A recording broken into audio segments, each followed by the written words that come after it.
सानसेयारि बड'सा खौरांलाइनि दिनैनि थामहिनबा 16 अक्ट'बरनि बिसानाव फारियै गलाघाटनि पबित्र ब्रत दैमारिनि सुंग्रेखाङो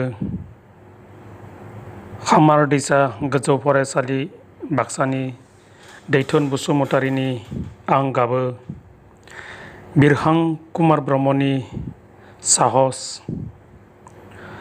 मनजित ब्रह्मनि बार मोदाय बर' बाजार सोलोंसालिमा चिरांनि नब ब्रह्मनि नों दानानै दोननाय आर'नाइया जानांगौ मुसिलांबाय सनिराम बसुमतारिनि हासिब थारसे नांगौ रिन्दाव बसुमतारिनि ग्लेमार जेक्सन नार्जारिनि बिबारनि बिथ रातुल बर'नि दावबाय सल' आरो बाक्सानि रैदोम बर'नि गोसो जोलावदि खन्थाइया सेबखांजादों।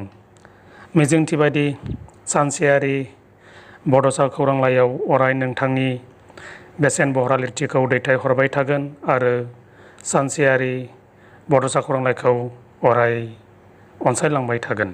गोजोन्थों।